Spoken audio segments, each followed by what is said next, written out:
ఏ విధంగా అయితే తీర్మానం పంపిస్తున్నామో నేను ఎక్కడ కూడా క్యాండిడేట్ వ్యతిరేకంగా మాట్లాడలేదు.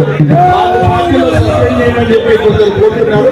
కానీ వాళ్ళకందరికీ కూడా నేను ఇదే చెప్తున్నాను, అదే మేము మా జాతి కోసము మేము కొట్లాడుతున్నాము, మా జాతిని కాపాడుకోవడానికి మేము కొట్లాడుతున్నాము. మేము ఎవరు వ్యతిరేకంగా ఏం చేయడం లేదని ధైర్యంగా మేము చెప్పడం జరిగింది. మా ఒక్కరే ఈ రోజు ఇంత పెద్ద సంఖ్యలో మాలాలు వచ్చిందంటే నిజంగా మీ పౌరుషం ఏమో మీరు చూపిస్తున్నారు. నిజంగా మాలాల పౌరుషం నేను అందరికీ సరైన సందేశం ఇవ్వడం జరిగింది.